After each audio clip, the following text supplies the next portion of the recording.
Hello, everyone. Welcome to another episode of the Benji-Sales live chat. It is so good to be back. It's been like 3 weeks since I streamed last. Holy cow. Let me tell you, it is so good to be back. I miss this live chat so much. It was a combination of things that led to that gap. A combination of a crazy work schedule for me, and then my depression striking again. So unfortunately, we had a bit of a gap there, but we're back. We're ready to go. We're ready to chat. It's so good to see everyone here. I am, just as a heads up, I do have a wired connection today, so we shouldn't theoretically have any internet issues because I am on a hardwired connection. Finally, that's right, I'm not doing Wi-Fi. So hopefully the internet's going to hold up really good. It's so good to see everyone. So for everyone, if this is your first time ever as part of my live chat, the way this works, basically it's just an interactive chat. We stream for about an hour to an hour and a half, and we talk about the video game industry, right? It's a show 100% driven by you, by your comments, by your questions. So drop those down into chat. There's going to be two ways to do that. First of all, of course, there's the free method. You just type a question and I get to as many free questions as I possibly can. However, if you want to 100% guarantee that I get to your question, the way to do that is going to be a super chat option. Don't feel obligated. Don't feel pressured to donate into super chat. That's just a way to help support me and to guarantee that I get to your question. But I'm going to get to as many as possible today. So what can we talk about? Well, it's been a really long time. So really anything you guys want to talk about over the last 3 weeks. I think some of the biggest news that's come out in terms of like sales, business, that kind of stuff over the recent days has been out of Xbox and PlayStation. So we got a whole bunch of new numbers, a whole bunch of new metrics out of them. I'm going to go over them really quick, just to give you an idea for anyone that hasn't been paying attention to what those numbers are, because let me tell you, it's really impressive for both. So first of all, out of PlayStation, we just got an update that it has surpassed 10 million units sold. This makes it the fastest selling PlayStation ever, as well as the fastest selling home console ever. So PlayStation 5 continues to sell at an incredible pace, 10 plus million. And I think most interestingly here, I'm not shocked that Sony gave us a hardware number, but I am surprised that we got software updates. So they gave us Spider-Man Miles Morales has now sold over 6.5 million copies. Returnal has sold 560,000 units. Ratchet and Clank Rift Apart 1.1 million. And MLB The Show 21 is the fastest selling MLB The Show game ever, with over 2 million units sold so far and over 4 million players. Now keep in mind, players is going to be inflated over sales because this game is on Xbox Game Pass. So keep that in mind. And then for Xbox, we also got a whole bunch of info out of them, kind of more percentages than exact units, but that's because they just had their quarterly earnings, and there were some very impressive results for Xbox as well. So gaming revenue increased by $357 million. It was up 11% for the quarter. Xbox hardware, here's the wild number, up 172% thanks to Xbox Series X and S sales. Microsoft also went on to clarify on the earnings call that Series X and S are the fastest selling Xbox consoles ever. It's outpacing the Xbox 360 and it's outpacing the Xbox One. Now, content and services did decrease by 4%. The main reason for that was actually just because there's been less games this year, right? If you just look at the calendar, we all know because of all these delays and everything, content and services will include things like third-party sales of games, and there's just been less games this year. So it's down 4%, but Microsoft did note that that decline was helped offset by growth in Game Pass subscribers. So Game Pass continues to grow subs, so we didn't get a number. And they also said that first-party games saw growth. So those are some great results there for Xbox, some great results for Sony. And yeah, there's a whole bunch of other stuff we can talk about. We can talk about the whole Activision Blizzard nightmare. We can talk about Steam Deck. We can talk about anything. So just drop your questions into chat, everyone. I see a bunch popping already, so I'm going to start hitting these. John, Do you think Ghostwire Tokyo may be experiencing development issues? Ever since Ikumi Nakamura left Tango Gameworks, the development of the game has been mostly silent other than the delay announcement. Yeah, we've seen like barely anything on this game. My hunch would be that it is having development issues, but that's because most games are having development issues over the last year, right? There's very, very few that you can point to since this pandemic started that has had just smooth sailing for development, right? Pretty much every single studio has had big adjustments they've had to make. Now, this is going to be, it's going to vary from studio to studio. Some teams seem to have adapted better than others, but almost no one is just having like, oh, it was like we're not affected at all, right? So I am assuming that Ghostwire Tokyo has had some issues. I'm still hoping that game's good, but yeah, my guess would be that they probably are having some development issues. We've seen, like you said, almost nothing on it for quite some time. So I am interested to see what that game looks like. I'll be honest, what they showed last time excited me a lot less than I thought it would. I love horror games, and while this looks like it's going to dive into some of the supernatural stuff, it wasn't like a true horror game, right? Which was what I was hoping we were going to get out of Tango, but clearly it doesn't look that way. So I am interested to see what it looks like, and hopefully we see something on that one soon. Elias Stapleton. Sup, Benji? I have to ask this crazy thing. Do you think it's possible that Sony have in their pocket, as a surprise, Silent Hill and Metal Gear remakes? How big would that be? Honest question. And last question, Abandoned is an indie studio, right? Then why Shuhei never mentioned it? It's very strange. Somebody asking him, and he responded with the don't know emoji. So in terms of could Sony have Silent Hill and Metal Gear coming? I think those are both possibilities. I've said it on this chat numerous times. I have reason to think that there is a Silent Hill project in the works. I'm not the only one you've ever heard say this. However, as anything with rumors, and I don't consider myself an insider, I don't know that for sure, right? I have reason to believe that Silent Hill's coming, but who knows, right? Who knows the state of that? In terms of Metal Gear, I have zero ideas, zero insider info, but here's the thing. If Sony could make that happen, like if they were able to negotiate that with Konami, man, that would be brilliant to do, because I think a Metal Gear remake of the original Metal Gear Solid would be massive. That game would be huge. We haven't had a Metal Gear game since Metal Gear Solid 5, right? For obvious reasons. Kojima left Konami. Konami really spun down their AAA development. I know there was that like spin-off multiplayer game, but like a true Metal Gear game, we haven't had one since the Phantom Pain. And that first game is so beloved. And, it's pretty aged now. The story's still awesome. There's still a lot to love about the first Metal Gear Solid, but when you go back and play it, it's clearly a very old PlayStation 1 game. So that game, if they did a legit like Blue Point quality remaster of that, or actually remake, I think it would be massive. Way bigger than Demon's Souls remake was, like way bigger. I think it would be multiple times, like multiple degrees, a multi-million unit selling game. So I think it would be great for Sony to do it. If they're able to get that deal done with Konami, though, is going to be the big question, right? Because Konami still owns that IP. So I think it would be brilliant. If I was at Sony, I would at least be reaching out to them, right? Especially if you want to work with Bluepoint again. There's the whole question, has Sony acquired Bluepoint? We don't really know if they did or not. But if I was at Sony, just my personal opinion, I would definitely at least be sending feelers out there, right? I'd be like, hey, Konami, come on, let's partner up on this. This would be huge money for us, huge money for you. It'd work out great.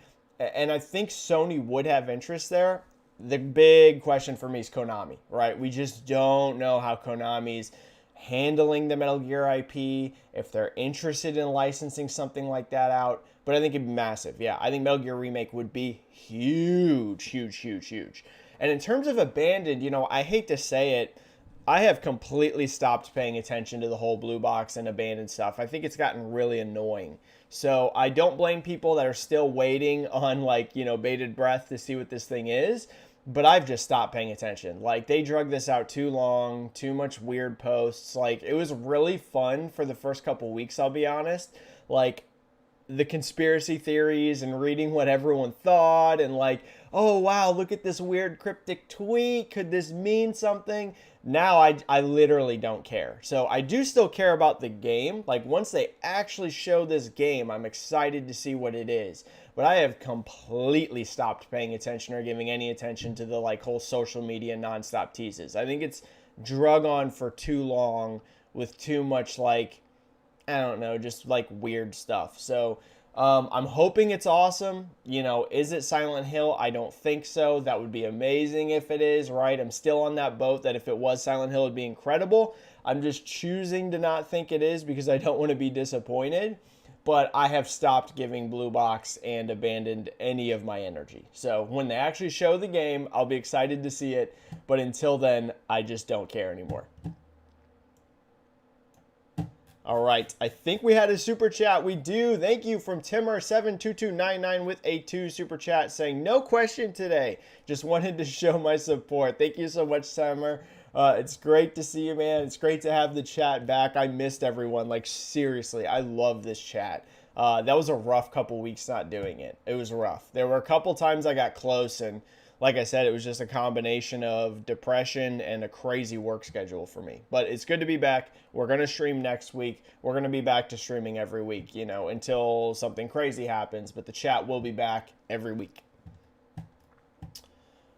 Gary Sanchez, according to Steam database, there's rumors that there may be a Half-Life 2 remaster in the works, an edition with each of the episodes. Ooh, Half-Life 2 remaster would be cool. You know, I've said this before. I think that Valve is going to continue to pursue Half-Life projects. I think you are going to see some Half-Life games from them, whether those are remasters, remakes, or just brand new games. I feel like they finally proved to themselves they can still do things in that universe with Half-Life Alyx, right? We went so long without a Half-Life game that I feel like Valve were just kind of intimidated and didn't quite know what to do or if they could still pull it off. And Half-Life Alyx, while it's VR only, and a lot of people didn't get to experience that, the quality was incredible. So I think Valve is going to be confident now, hey, we can still do Half-Life. We still got the chops to do this. And I think you will. Yeah, I definitely think you're going to see more Half-Life projects. What those are going to be, I don't know. You know, I can't tell you Half-Life 3 or, you know, what. But yeah, I think now that Alyx is a thing, it was successful for them, you're going to see more Half-Life. Yep, it's back. The IP is back, in my opinion. Split End 89 saying, Benji, what is up, Split End 89? So good to see you. Best mod in the business. Pick a crazy thing that could happen at Gamescom. Ooh, crazy? Crazy? I don't know. One thing I'll say I really hope we finally see is Saints Row, right? This game is supposedly not too far away, at least, you know, by what they've said. And we've still seen nothing on the next Saints Row game. So I'm very curious. You know, I thought Saints Row started to go a little too over the top there towards the end.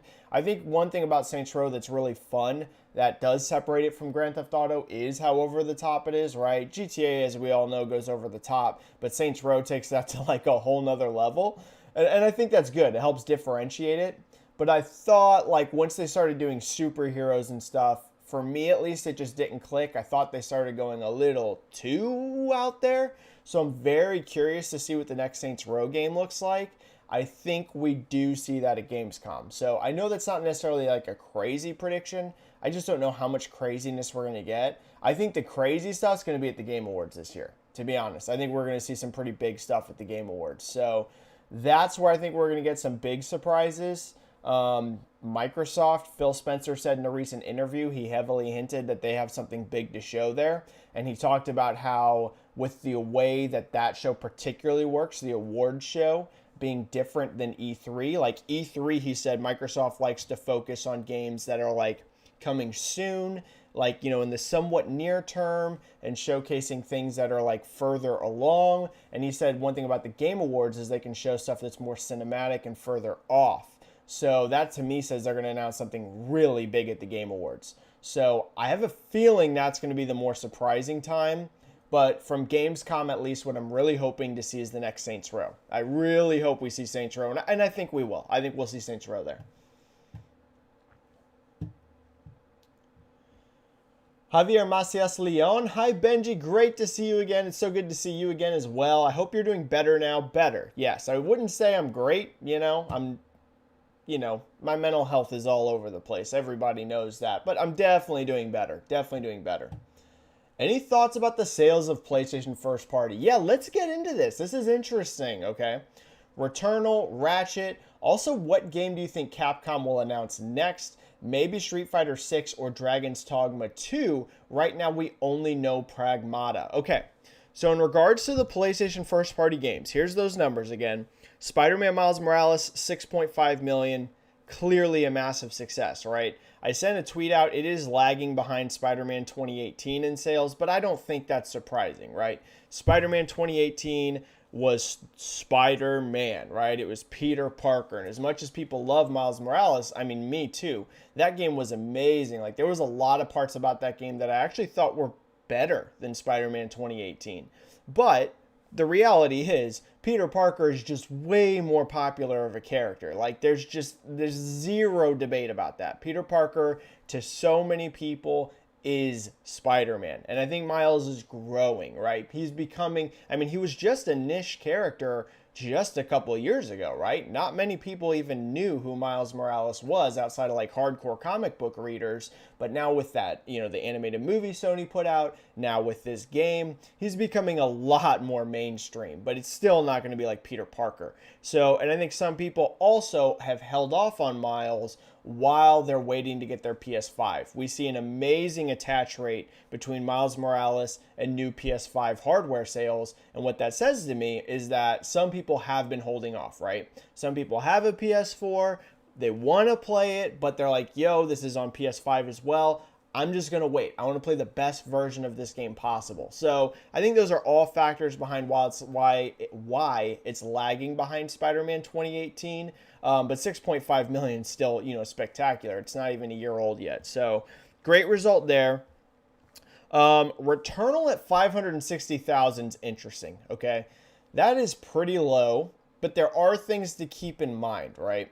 So first of all, the PS5 install base isn't necessarily massive. As we know, install base does play a factor in software sales. However, at the same time, right now it's like your most dedicated, your most hardcore gamers that are buying PS5s, and those are the people that push the the hardest software sales. So 560K is like not a big number. I'll just be perfectly frank. But at the same time, I have a feeling this game didn't have a huge budget. If you put it this way, if you look at how previous Housemarque games sold, if Sony gave them a giant budget, that was a huge risk, like an enormous risk.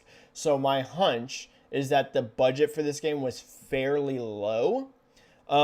So put it this way, 560,000, the game came out in April. I think it's on track to pass 1 million. If it passes 1 million, that's definitely a success. I think that this game would have been budgeted to where if it can sell over 1 million units, it's profitable. So I would say I'm not impressed by Returnal sales. Like, I don't look at 560,000 and think, wow, I'm blown away. What an incredible result for Returnal. And this is someone that loved this game, right? I mean, it's literally on my Game of the Year list. That being said, for me, the Returnal milestone's 1 million. If it can hit 1 million, it's probably definitely profitable and is definitely a success. So Returnal, it is what it is. Ratchet & Clank Rift Apart, 1.1 million in about a month. Good result, lower than I thought it would be, but not like disastrously lower. It is lower than I thought. I'll be honest. I thought this would be closer to 2 million than 1 million, but that probably was me being a little optimistic about how much bigger Insomniac's become, right? Like, Insomniac has become so successful with Spider-Man. The quality of their games is so high. I thought that Ratchet would be higher than it is, but 1.1 million in basically a month on an only 10 million install base is still spectacular. So it's not like, oh my gosh, this game did bad. It was more just like, maybe I was slightly too optimistic on its sales potential, especially early on, than I should have been, right? I probably should have been slightly more realistic on that. Great result. Thought it would be higher, but it is what it is. And then MLB The Show 21, clearly great, right? It's the fastest selling MLB The Show ever. So there's really nothing you can say bad about that. It's literally the fastest selling MLB ever. So yeah, across the board, overall, the software results are really good. The one that is going to stand out to people is that Returnal number, only being basically 500,000. But keep in mind the studio, right? And keep in mind their history. So, to me, like I said, that milestone's 1 million. Hopefully that game passes 1 million. I think it's on track to. That should be good. And then in terms of what will Capcom announce next, probably Dragon's Dogma 2. Street Fighter 6, it sounds like kind of got rebooted and probably delayed. So Dragon's Dogma 2 should probably be their next AAA game they announce. That game is scheduled originally. We know this for a literal fact from leaked documents. It was scheduled to come out next year. Now, of course, with the pandemic, that could be delayed. But my hunch would be the next game that we see from Capcom announced is Dragon's Dogma 2. Yeah, that should be next. That or Street Fighter 6. It's going to be one of those two. Well, there's also that Switch Resident Evil game, which clearly was delayed, right? That was supposed to be this year, and they never announced it, so it's not coming out this year. So,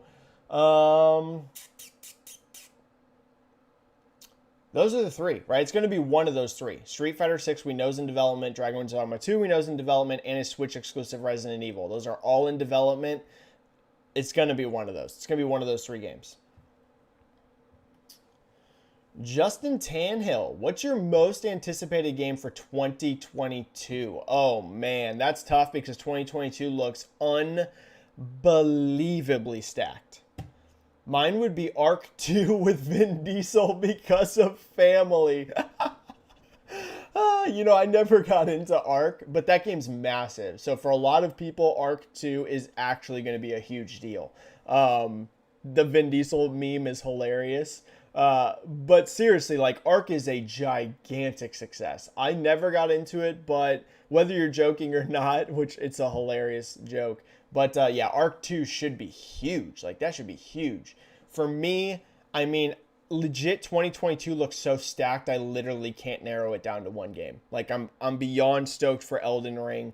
I'm beyond stoked for Breath of the Wild 2, whatever it's going to be called. Clearly that's not the name, but the next Zelda. I am unbelievably hyped for that. I'm unbelievably hyped for God of War. I could list 50 games. 2022 looks like it's going to be an unbelievable year for new releases. Unbelievable. So yeah, good luck to the Game of the Year nominations next year, because of course some stuff's still going to get delayed like always. But 2022 right now is looking like one of the most stacked years in the history of the video game industry. So good luck to everyone that is going to be trying to vie for Game of the Year next year. Wow. But yeah, so many. So many games. Ryan Thompson, what are your thoughts on the Halo Infinite beta so far? Sorry, tech preview, not beta. It's outstanding in my opinion.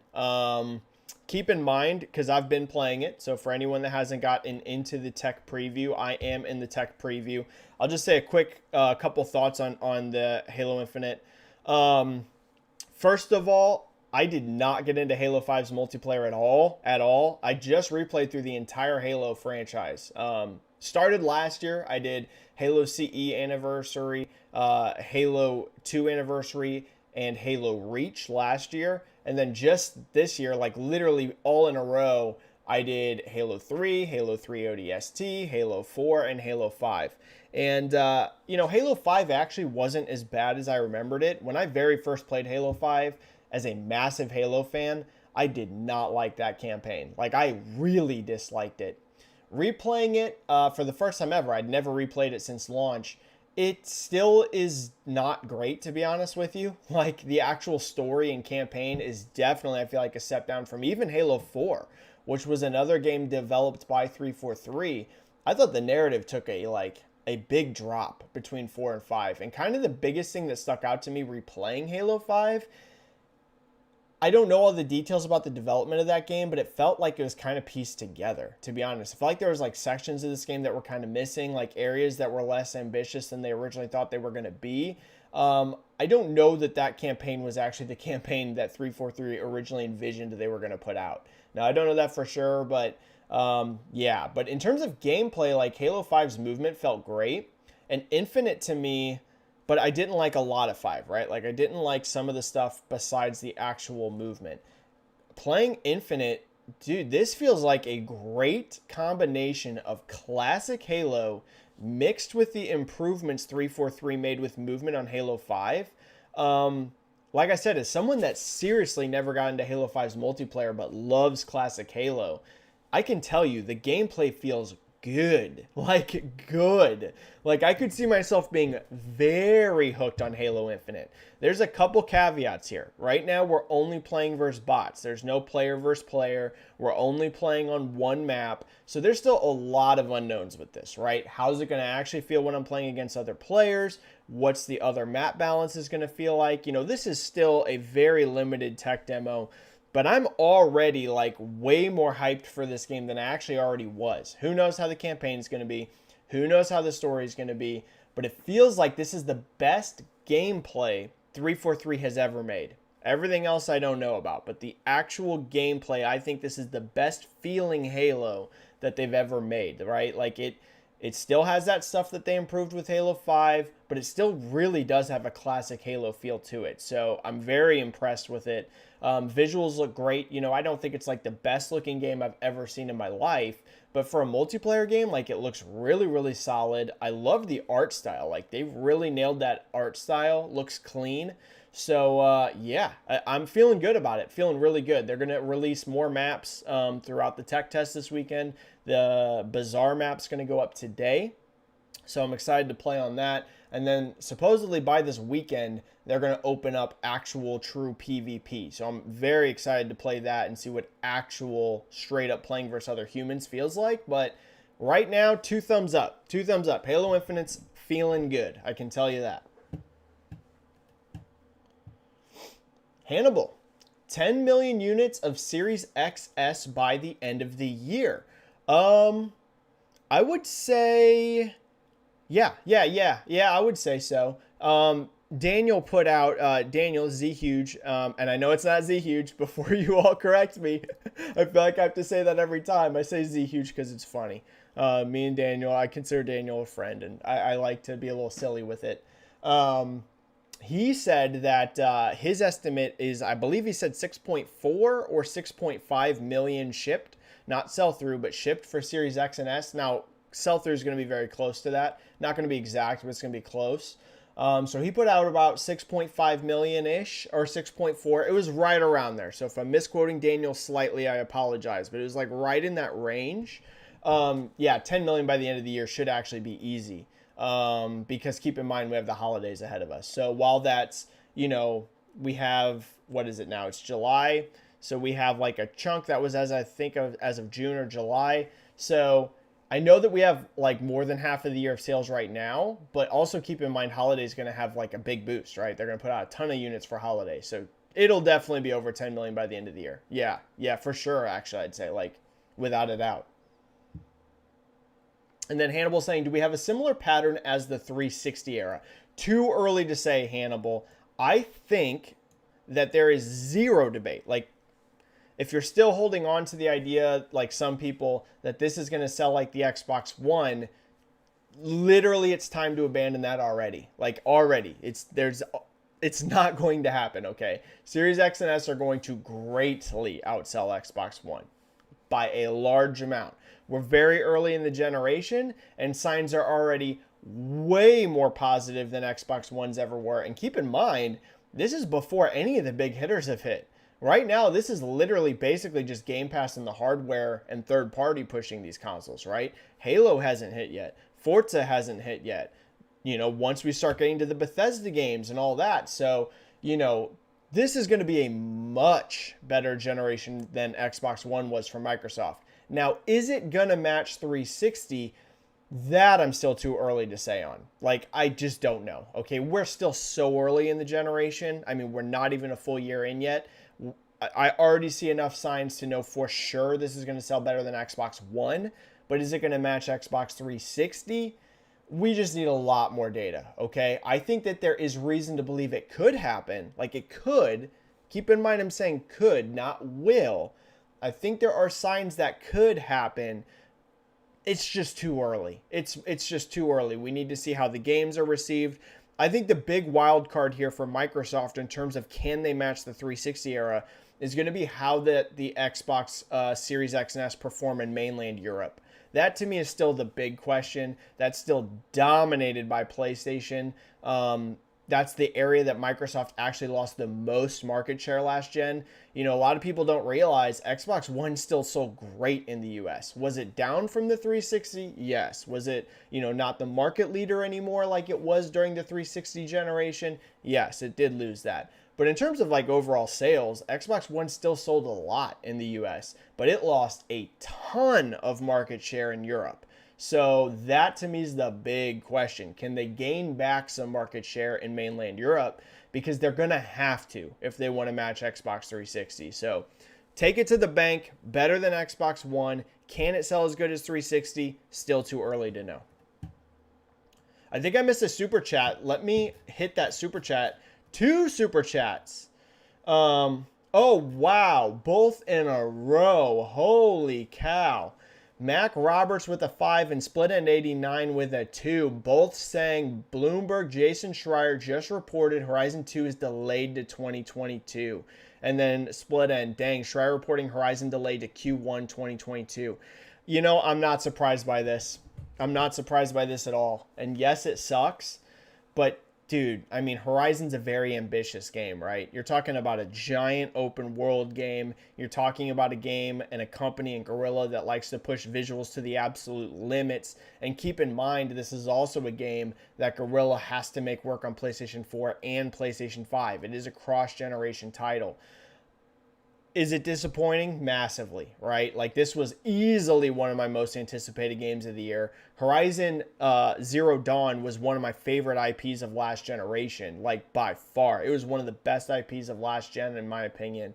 But I'm not surprised. I'm not surprised. It's a very ambitious game, and we're still in COVID times, It sucks.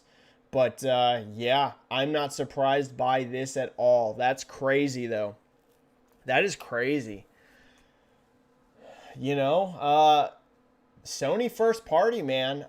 They have had some amazing releases since the PS5 launch, but we are going to have quite a gap.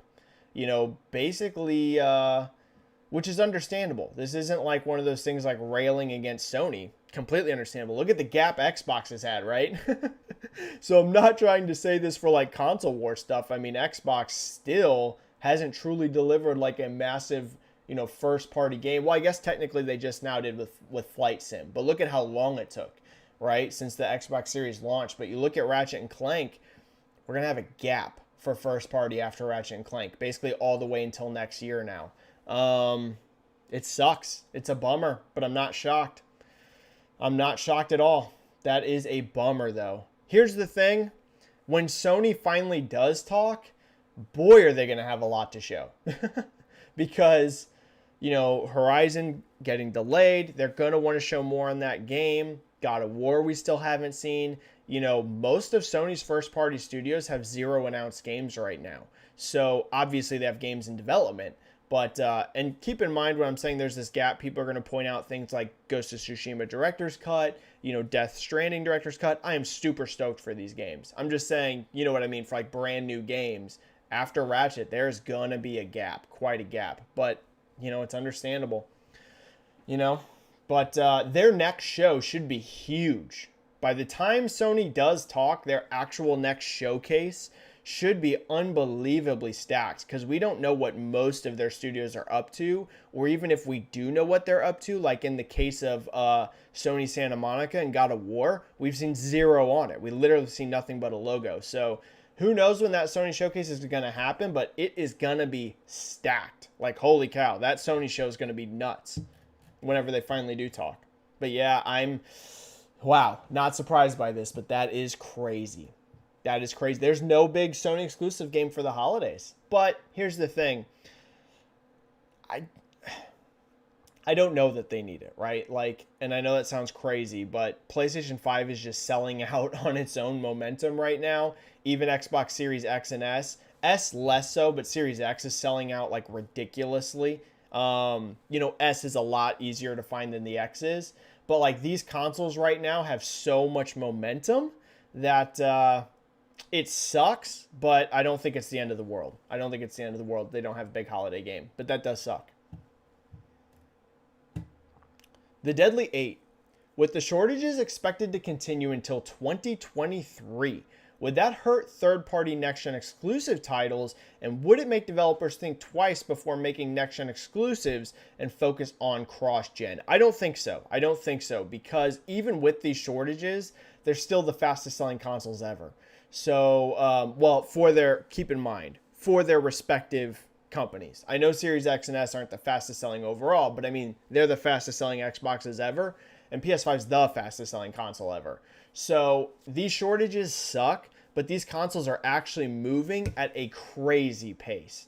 So I don't think so. I think by 2023 and even heavily in 2022, you are going to see a lot of next-gen only games. Now, if there were massive shortages and these consoles were selling way slower than last gen, then you'd have a massive problem on your hands. But both Xbox Series X and S and PlayStation 5 are literally breaking records. So, yeah, I don't think so. I don't think if I'm a dev, like that first year, I totally get being cautious, right? Like 2021, I get why there are so few next-gen only games.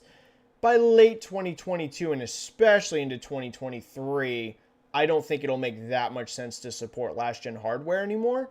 So I don't think so. I think they're still selling enough that it ain't that big a deal. I mean, it sucks for consumers, but not for, devs. Trunks WD saying, hey, Benji, what is up, Trunks? What is up? So good to see you in the chat. Keep up the awesome work, man. By Watterson. One, thanks for talking so openly about depression. And two, we love you and your content. Thank you so much, By Watterson. That's really kind. I try to not be, melodramatic and talk about myself too much, right? Like I try to avoid constantly berating people with like, oh my God, I'm depressed. But yeah, depression's real. Like it sucks. I've battled it most of my life. It sucks. Yeah, it sucks. So I do like to mention it. I think that it is important for them to know that they're not alone, that other people experience this too. Some people, I feel like if they're an influencer or if they have a large platform, that they sometimes hide themselves. And I'm even capable of it too sometimes, not wanting to put too much of your personal life out there. But at the same time, I think it's important for people to know, like, it's a real thing, man. Depression sucks. So if me ever mentioning it and mentioning that it is a struggle and I'm trying to work my way through it, and if that helps anyone, if it helps one person feel a little bit better about their own struggles and what they're going through as well, it's worth it, right? So, I do think it's important to not hide those things. I try to not just constantly talk about it because I know that can get old for people, right? You don't always want to hear about, oh, Benji's sad, but it's real. It's a very real thing. And I think right now for a lot of people, it's more real than ever, with the whole pandemic, with everything that's going on, with so many people not being able to see friends and family for large amounts of times. And I could go down the list. As silly as it sounds, things like movies and games being delayed. For a lot of people, that is kind of their happy place, right? Like they're so stressed out at work. They're so stressed out from other things that, hey, just going to the movies and watching a new movie or, hey, playing a game, that's like your escape. And tons of that stuff's getting delayed. So it's I think a lot of people are struggling right now. So I'm far from the only one. And I hope that me and everyone else can stay strong, talk to others about it, and get through it. Daily Pro Gamer, is the KFC console real? I don't know. I think so. Right? Wasn't there some kind of KFC console? I don't know. I don't know anything about Daily Pro Gamer. Chris Jenkins, thoughts on Netflix's gaming play? Great question. I think that they actually have potential to be successful there. And there's a reason why. I'm actually more bullish about Netflix gaining market share in terms of a platform than I am like Google with Stadia or Amazon with Luna. And there's like a key reason for that. Yes, Google and Amazon are massive companies. Yes, they're giant tech companies. But Netflix already has a massive subscriber base, like enormous, over 200 million subscribers. And those 200 plus million subscribers are subscribing specifically for entertainment. Now, keep in mind, early on, Netflix has said this is basically going to be like mobile focused, right? It's going to be mobile games, that kind of thing. It's not going to be like your biggest AAA, yo, the new Call of Duty is on Netflix or, whatever. I think if they handle it well, okay, and that's a huge question. Can they pull it off well? But if they did, I think Netflix could be successful in that space. Yeah. Am I saying, oh, they're going to be a threat to Sony? They're going to be a threat to Nintendo, a threat to Microsoft? I don't think so, right? I don't think it's one of those scenarios where Netflix would harm one of the other companies, but I could see them carving out their own space where people are engaging with their games on Netflix. It's all going to be a matter of how they do it, right? If the service feels good, if games run well through however they would do this, right? Are they going to have their own dedicated hardware? Things there's a lot of stuff they have to do, but as an entertainment company, they could pull it off, but there's still a lot they would have to prove. A lot, okay? So I wouldn't say I'm bullish, super bullish they're going to pull it off, but there is potential. I think there is potential there. Daily Pro Gamer said, what are your thoughts on Ratchet-Sales? I think 1.1 million sales in a month for a console with 10 million units is crazy. It's very good, okay? It's very good. So whenever I was saying it was lower than I thought, it wasn't like saying, oh, it was bad. Like I said, I just was more bullish than I probably should have been. Spider-Man 2018 was so huge. Insomniac's so beloved right now. I thought they could do even higher than that, but that was probably just my own fault, right? Over expectations on my side. 1.1 million in a month is excellent, especially on a small install base. Yeah. I mean, basically 10% of all PS5 buyers bought Ratchet. So it's very good. It's very good.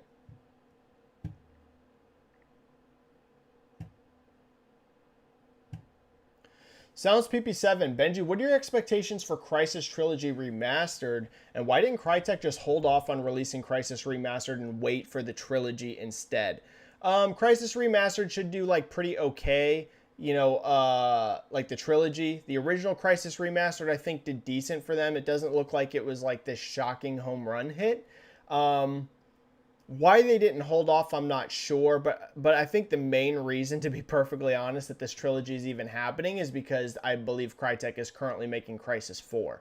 So they want an updated version of these games out there for people that have never played these games. They probably think when they're going to announce Crysis 4 that they'll see a nice boost from this trilogy sales because people see the new Crysis, be hyped, be like, oh my goodness, there's a new Crysis coming. It looks awesome. I've never played these games, so I'll go out and buy the remastered trilogy. I think that's the main reason it exists. Also wasn't super expensive, so it's a nice way to get some money to help fund things like Crysis 4. My expectations for the trilogy will be it'll do okay. I don't think it's going to be this giant seller. I could be wrong, but okay, solid, right? Decent. Ooh, Ulfric Stormcloak. First of all, love the name. Shout out to Skyrim. And then, what old IP from Xbox, Nintendo, and PlayStation would you like to see return one day? Okay, let's do one of each.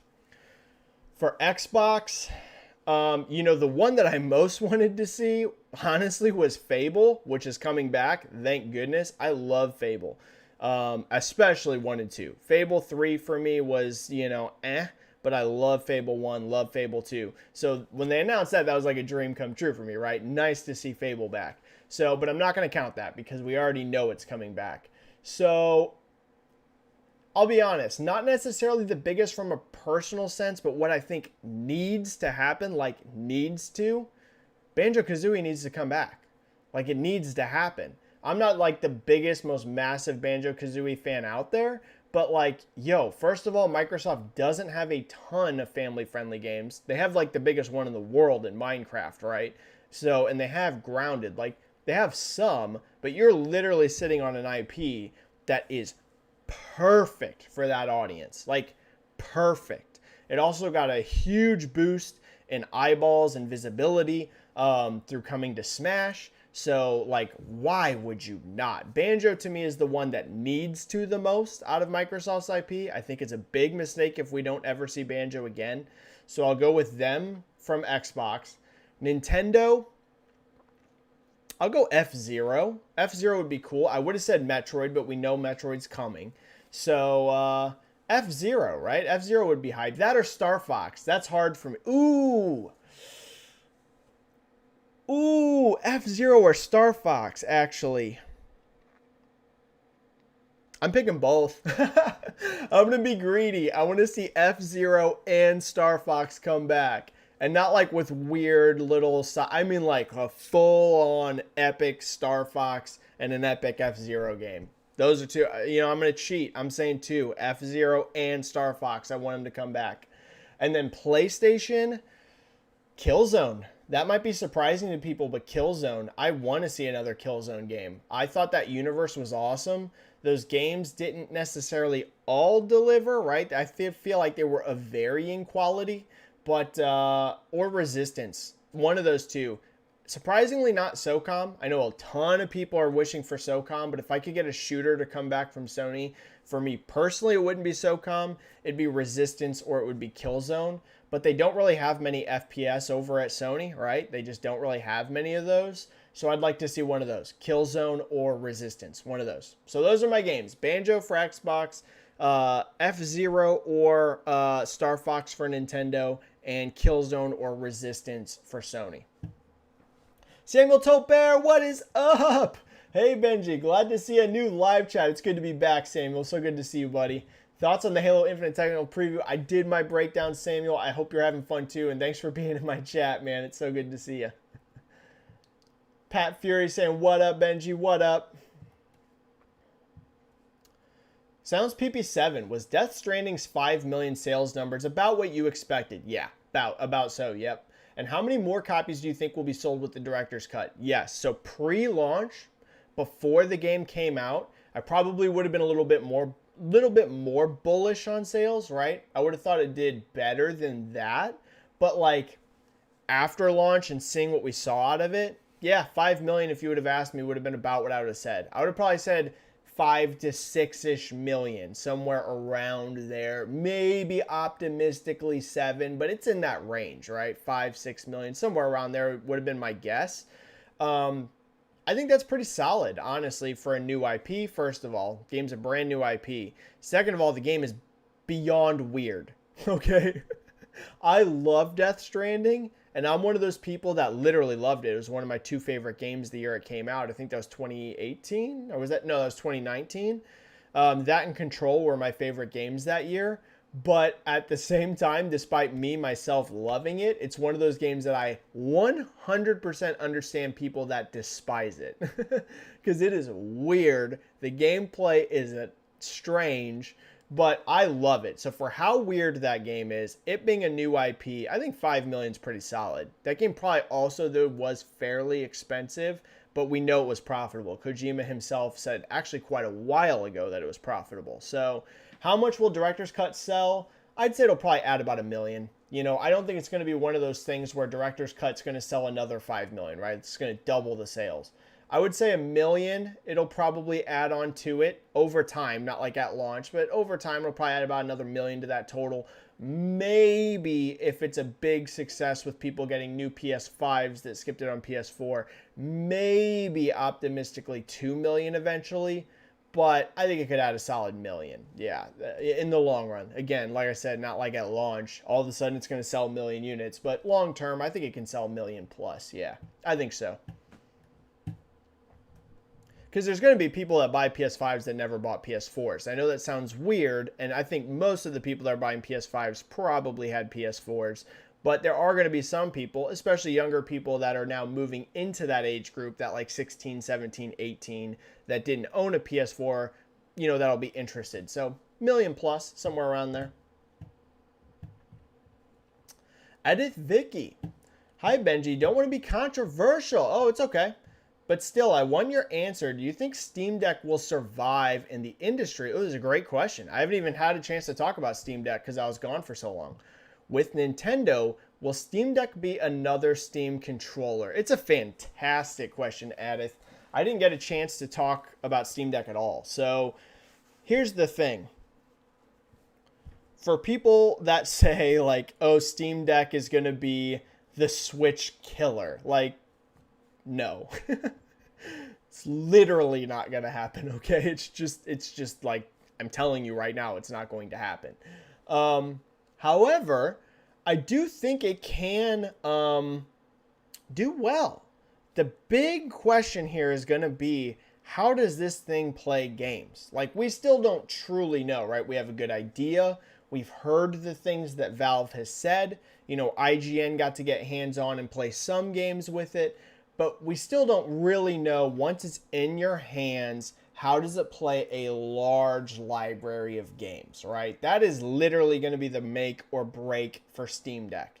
There are encouraging early signs on this, but we still don't know for sure. My hunch is that it will have a bigger market impact than the Steam controller did, okay? I really do think so. I'm fairly bullish about Steam Deck. Because I think one thing that this really does that Steam machines never accomplished, you know, I talked about this kind of before, but for anyone that had never seen my older live chats, one reason I think Steam machines just never took off for Valve is they were essentially trying to sell PCs to the PC audience. And I know they weren't really, right? They thought, hey, we can bring in console players or people that don't want to build a PC in with these Steam machines. It'll be like almost like a console-like experience, but an introduction to PC. But Valve's like core market really is that PC group. What's nice about Steam Deck is they can sell it to their already massive audience, right? It's just a different way to engage with your Steam library, with those literally, you know, hundreds of millions of people that have Steam accounts. It's a new way to experience your PC library. So I think that automatically puts it in a better position. And even than Steam Controller, right? Steam Controller kind of was trying to solve an issue that doesn't really exist. You can use a mouse and keyboard if you prefer that, or you can plug in just about any controller you want into a PC and use that if you like that controller. Steam Deck to me does feel like something that will have an audience. Now, how big that's going to be, it's all going to come down to how this thing runs games, to be perfectly honest with you. How long is the battery life? Is it going to die like immediately, you know, playing a game? There's a lot of variables we don't know, but at least the proposition to me feels better, you know, than Steam controller or Steam machines. But yeah, it ain't going to kill Switch, and there's like a prime reason for that. First of all, Switch is way cheaper than Steam Deck is. And second of all, if you want to play, you know, Breath of the Wild, if you want to play, you know, Metroid Dread, if you want to play these Nintendo games, you do it through a Switch. Like, the reason Switch sells is that first-party software. They go hand in hand. You can literally prove that by just how massive first-party software sales are on Switch. And I know things like PC have emulation. Not going to be quite the same thing as having a game day one, you know, at launch, playable, perfectly fine. You just buy a cartridge and put it into Switch. So you see both sides of that. Oh, this is going to kill the Switch. Oh, this thing is going to be a complete flop. I'm kind of more in the middle. I think it doesn't hurt Switch in any way, shape, or form, to be honest. And I think it won't be a flop. I think it'll be okay. Sam saying, looking sharp, Benji. Thank you, Sam. I'm really thin right now. I'm the lightest I've been since I graduated high school. So I lost 40 pounds since the beginning of 2020. I was always a super lean guy, super skinny guy. And then like I had a couple rough years where my depression was really bad. I mean, unbelievably bad. And whenever I lost my last job, lost a house, there was like a whole bunch of stuff that happened. And I for me, got the most out of shape I've ever been. And I dropped 40 pounds since the beginning of 2020. So right now I'm lean. I'm literally the lightest weight I've been since I graduated high school. I'm 141 pounds right now. But I also lost some muscle too, right? I lost a lot of fat and I lost some muscle. So now I just started this past week. Now it's time to build the muscle back up. So I'm super lean. I'm right where I want to be on leanness, but I need the muscle. So yeah, back to the weights. But thank you. Thank you for the nice words. How long have we been going? 54 minutes. We're going to go for about 15 to 20 more. 15 to 20 more of the chat. I'm really going to quick shout this out. I don't like to spam it, but subscribe to my channel if you haven't already. And also hit the like button. If you like doing these live chats, hit that like button. It's so good to see everyone, and it's so good to be back. I was gone for too long. I'm sorry. Gusby GH. Benji, PlayStation is not talking about Demon's Souls sales figures. Did it flop that hard? Demon's Souls is a weird one, right? That is a weird one. That is a weird one. You know, if you remember, I had someone ask me, it might have even been the last live chat, or it was the one before, to give estimates on PlayStation first party sales, and I gave them on a bunch of games, and I was actually over on a lot of those. Which isn't the end of the world. I just overly predicted them. But one of them, I did mention Demon's Souls. I was like, it's weird. We've never had a number. So like estimating Demon's Souls is so hard because we've never gotten a number out of Sony. And then they still didn't give one. That is weird. It has to be higher than Returnal, right? Like it's gotta be. Returnal was at like $500,000. And that came out in April, and that was a new IP, and that was in a genre that people don't necessarily have a ton of attachment to. It is higher. Like, it says I'm reconnected. Huh. Interesting. Can you guys let me know in chat if you can see me? I have no idea if you can see me. Let me know on the bottom of chat if you can see me. I'm going to keep streaming if you can, but OBS crashed. So my issues might not be interesting. Okay, everyone. I think I'm going to have to start streaming without OBS. So if you guys know of a better way to do it, let me know. Because I'm a hardwired connection right now. It's not my internet. So some of my issues lately may have been OBS. Let me know if you know something better. Let me know if you know something better to stream with. Sorry about that, guys. Sorry about the outage, but it literally said OBS crashed. Second time that's happened. Okay. Couple more questions. Sorry about that, everyone. Eric Jensen. Y'all, we have Eric Jensen from Bend in the chat. Bend Studio. Eric Jensen. Everyone say what is up to Eric. Mental health is top priority. Thank you so much, Eric. It is so good to see you. What is up? Thank you for the kind words. Shout out to Bend. What is up? That is so awesome. That is so cool to see. Thank you so much, man. I really appreciate that. I just saw that. Thank you so much, man. You're awesome. Okay. And yeah, so that's my thoughts on Demon's Souls. I think it definitely did better than Returnal. I cannot tell you why they're not giving a number. I have no idea. I have no clue. Vias here. Do you see Halo spin-offs after Halo Infinite? Halo Wars series is beloved by fans and successful. So yes. Are we going to see Halo spinoffs? I think absolutely, right? Because here's the thing. I think Halo Infinite is going to rejuvenize that franchise in a big way. If everything else feels as good as right now, the good parts of the tech test feel. I know it's a huge caveat because I'm playing a tiny section of the game, but I'm telling y'all, this feels better than Halo 5 and, in my opinion, Halo 4, because they took the best parts of Halo 5 in terms of the movement and stuff, and it still feels though it feels way more like classic Halo than even 4 or 5 did. It's hard for me to describe until you feel it, but it feels like 343 managed to marry the parts that people loved about Bungie Halo and the parts that people did like about 343 Halo. So if that campaign's good, which who knows, right? We literally have no idea. If that campaign's good and if the rest of the multiplayer is as good as what it's feeling like right now, I think Infinite's really going to bring Halo back in a big way. So, yeah, I think we're going to see more spin-offs. It's still the most important IP for Microsoft. It just is. Besides Minecraft. Minecraft's number one because it's unbelievable. But besides Minecraft, Halo is still their most important IP. I don't know if you're going to ever see Halo Wars 3. That to me is hard to know. 1 and 2 were successful, but they weren't like smash successes. And I think they said recently that there's no immediate plans for any more Halo Wars games. I hope it happens one day. I thought Halo Wars 2 was spectacular, especially that campaign. A lot of people liked it. I mean, look, the Banished are the main enemies in Halo Infinite. So I think we're going to see some spinoffs. One thing I want to see is more spinoffs where you're not playing as Spartans. I recently replayed through Halo 3 ODST, and it was just pretty cool. Like, it had a totally different vibe than normal Halo. So I'd like to see them experiment with that. But we'll see more Halo in the future because I'm telling you, I really think Infinite's going to bring that franchise back. I really do. Again, let me caveat this.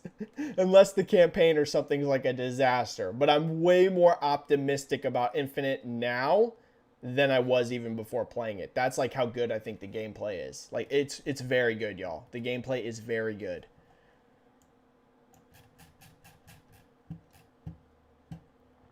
Oh, we got a super chat here towards the end of the chat. Thank you so much, Highlander001 with a 5. Phil Spencer says he would like 2 or 3 big games to come out every quarter. Think they can, and can Sony match that? Great question, Highlander. Can Microsoft do it? Yes, eventually. Like, in the super near term, you know, their goal is going to be 1 game per quarter, right? And that's basically what Phil said. In the short term, you know, the next like 1 to 2 years, they need to just focus on a game a quarter. Even that would be a huge improvement over what we've seen, right? The Xbox Series X and S came out in November of last year, and we didn't get a big first-party game on the platform until Flight Simulator here in July, right? So, you know, a game a quarter would be a vast improvement over that. So right now, I would say over the next 1 to 2 years, the focus just needs to be, hey, every quarter, get a first-party game out. Eventually, though, getting, I would say, 2 per quarter is definitely possible. 3 would be pretty challenging, but 2 a quarter, I think they can get to when you just do the math on the number of studios. Like, they have so many studios now, it's kind of crazy. So 2 eventually, like let's say more like 2023 on, I think they could get there. And then can Sony match that? Yes, but in a bit of a different way. Like, one thing we're seeing from Sony is them partnering with lots of new studios, which is very interesting, right? We saw the Jade Raymond studio that they're partnering with. The, I don't remember the name of it, but some of the, wasn't it Blizzard and Bungie guys started a new first-person shooter studio, something like that, that they're partnering with. We see this whole Blue Box and Abandoned thing. So whenever you count like partnering with outside studios, I think they could get closer to that. Yeah. Do they have enough internal teams to hit 2 to 3 games per quarter? No, they just don't. They don't have enough, okay? I'm just telling you right now, they don't have enough for 2 or 3 per quarter when you just look at the number of studios. But can they hit that eventually by doing these outside partnerships, by doing these deals with, like, you know, like look what they're doing with Square Enix, where Forspoken and Final Fantasy 16. So I would say 2 to 3 per quarter from Sony, like just their internal teams. They would either need to buy more studios, or they would need to make most of their teams 2-team studios to get there.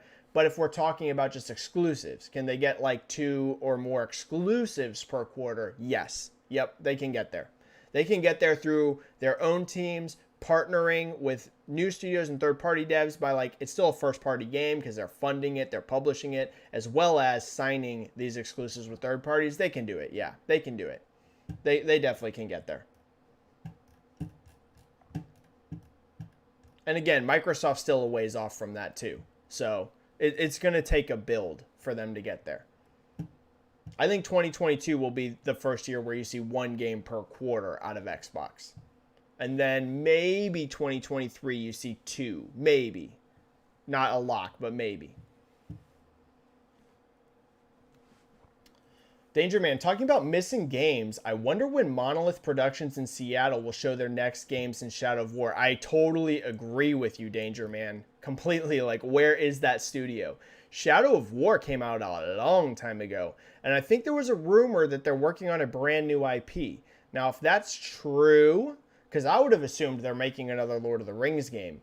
But I thought I saw out there, it floated that that they are making a new IP. If that is true, the gap makes more sense while we've still heard nothing about it. Because new IPs are hard, right?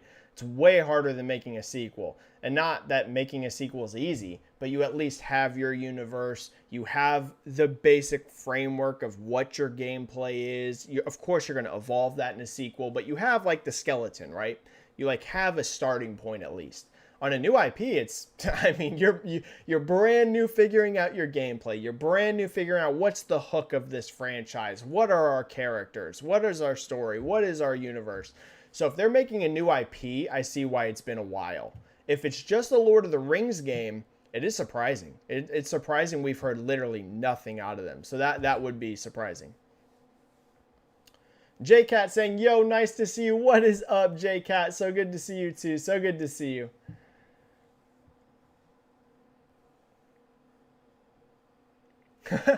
Pat Fury, do people really despise my boy Miles in this context? No, Miles Morales has done great. Okay, 6.5 million, and that game came out in November. So November, December, January, February, March, April, May, June. I think this was as of June. I think these numbers, June or July. We'll say 8 or so months.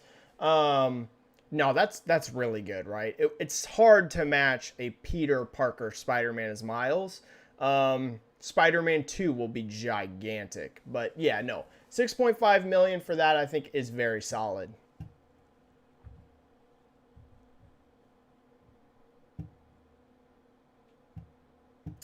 Vesper saying psilocybin sounds amazing for depression. I'd look into it, Benji. Yeah. You know, my problem with depression's all self-caused, right? Like some people get depressed like from outside influences, like people saying, people being mean to you, bullying, things like this. And of course, I'm susceptible to that kind of thing too. But like most of my depression is 100% self-caused. Like for me, it's like, I feel like a loser. I feel like I'm not like I'm a failure in life. Like I'm just not good at doing things. Like I should be way better of a person than I am. Like it's like that kind of stuff, right? It's less like outside influences, and it's like an internal thing for me. So everyone fights depression for different reasons. For me, it's that I just constantly feel like a failure, and I constantly feel like I'm just like not good at things, and I should be way better. So, you know, that's my personal sob story.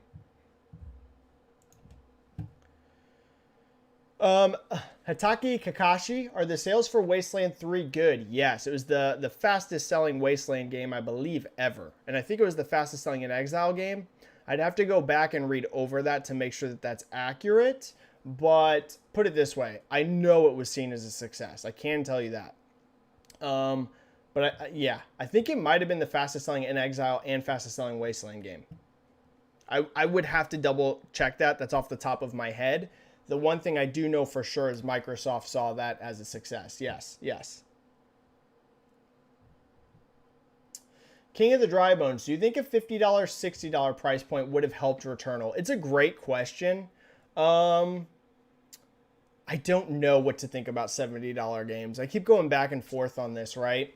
Like, we've seen plenty of evidence that $70 games doesn't hurt big established IP, right? Like if you're Call of Duty, $70 basically does nothing to you. Look at Cold War sales. Or if you're NBA, right? If you're like a giant established like sports or something game, I think we have evidence $70 does nothing to you. It is interesting though, looking at new IP or games people are less sure of.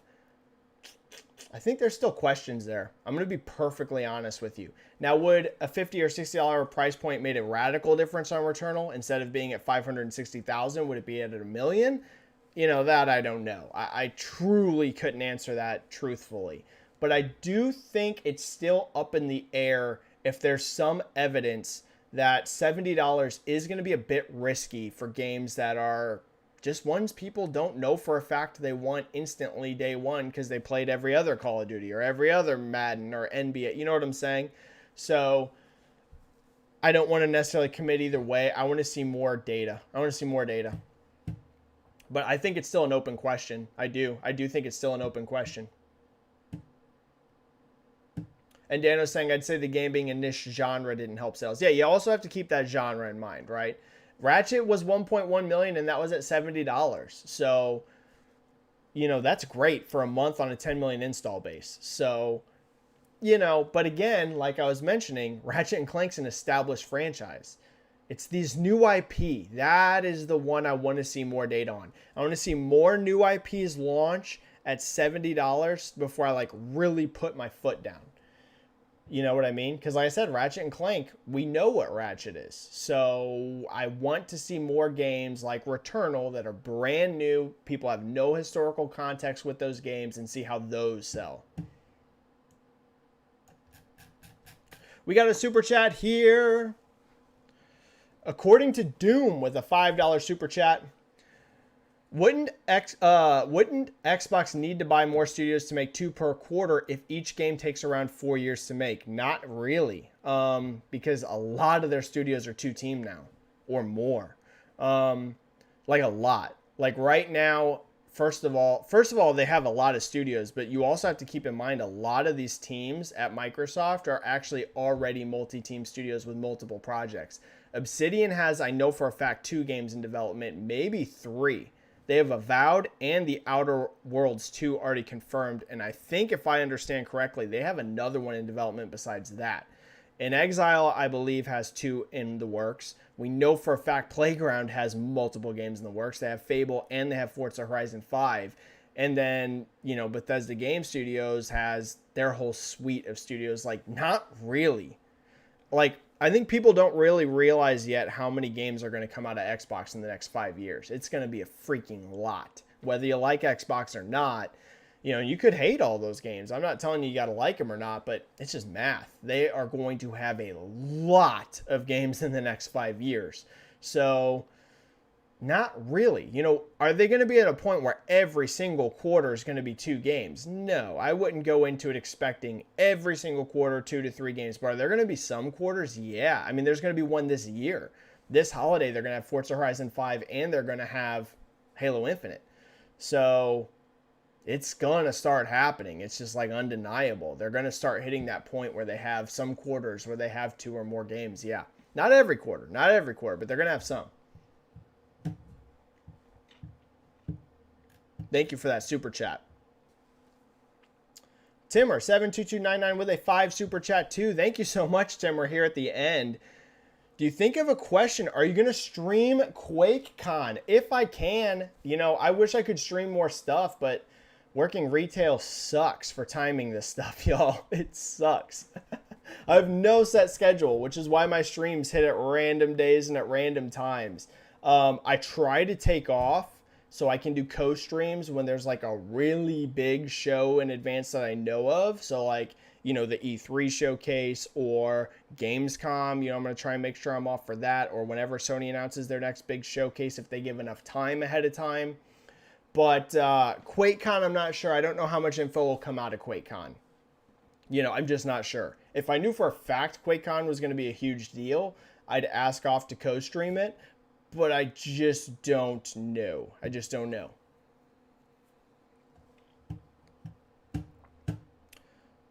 Gonzo Rocks here with just a really nice comment saying, Benji, you are great. Thank you so much. I really appreciate that.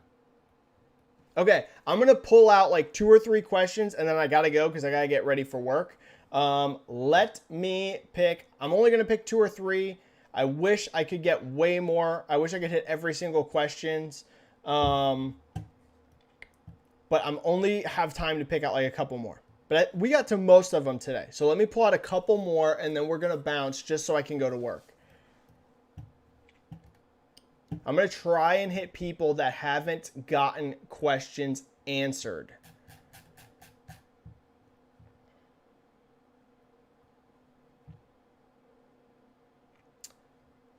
Michael, you had an interesting comment here. I'm not going to count this as a question, but said, for smaller, newer IPs, I think the $70 hurts. I think it might. Like I said, I want to see a couple more of these games, but I think it might. I think there is potential there that it could.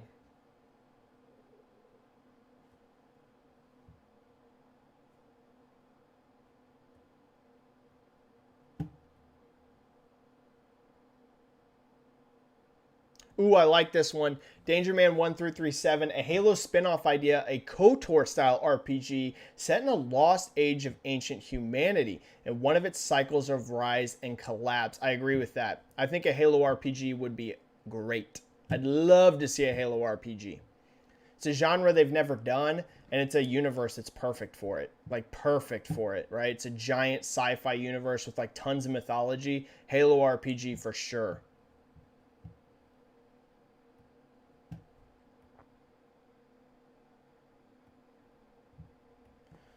Yeah, a lot of people freaking out about that Forbidden West delay. I understand. Like I said, I'm not surprised by it at all. I thought there was a really strong chance it would get delayed. It is a bummer.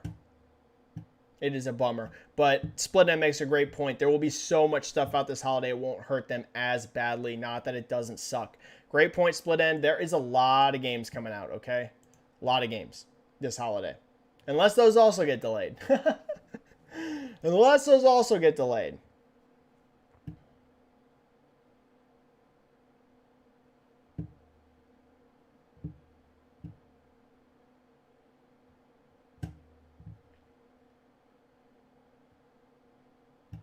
All right.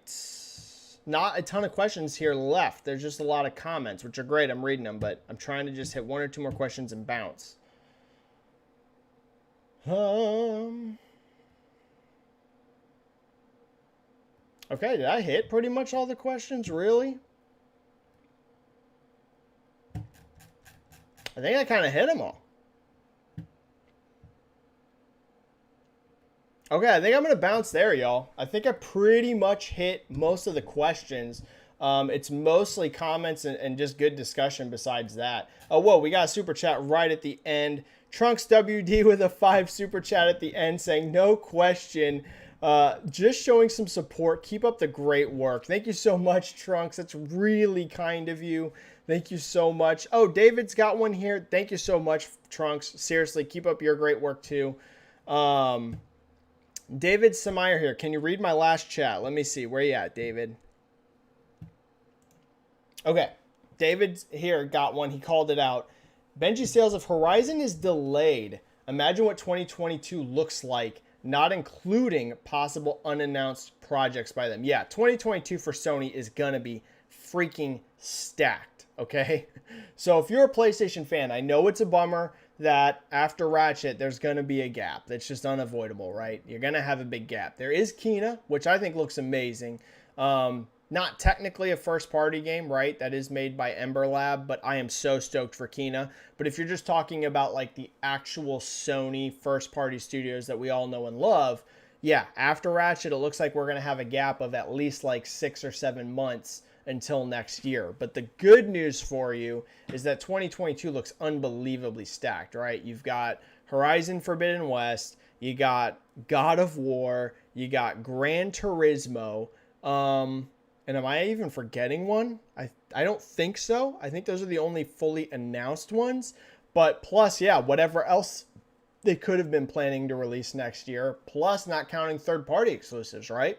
Stuff like, I think Final Fantasy 16 is next year. Like, I really think it is. And Forspoken supposedly next year. So, like, hey, it's going to be a bit of a gap here. Totally understand people getting upset. But 2022 for PlayStation looks freaking stacked. Like, stacked.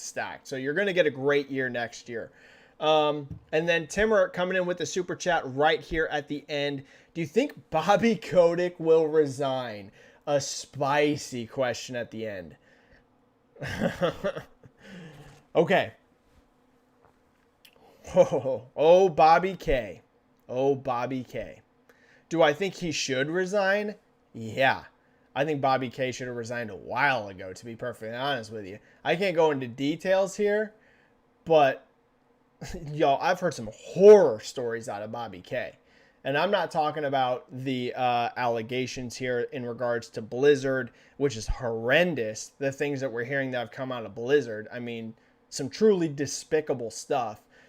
I'm not talking about like sexual harassment and things like that out of Bobby K, but I have heard some actual true horror stories about the way he talks and treats people. So am I shocked that there's all these issues and what seems to be unbelievable abuses of power in this company, considering who the man in charge is? No. I'm not even 1% surprised, and it's horrible to see. As someone that loves Blizzard games, someone that plays Overwatch every single day, like I said, I mean, look at who's in charge of the company and the way he treats people. Am I surprised by it? No, not at all. It's despicable. But I just think he's too powerful. I think the man is too powerful to resign. I mean, the amount of money he makes, the amount of control he has over Activision, I don't think so.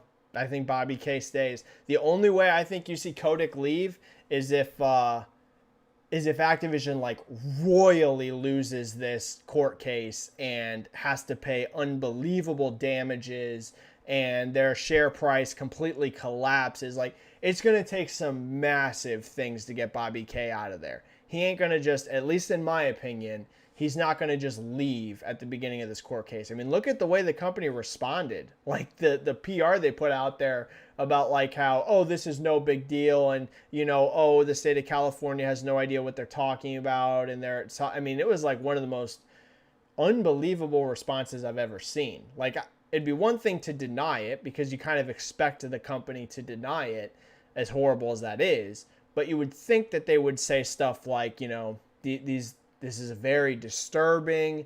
You know, we, you know, don't believe that, you know, necessarily this represents us well, but we are excited to work with, you know, the state of California and figure out what's going on.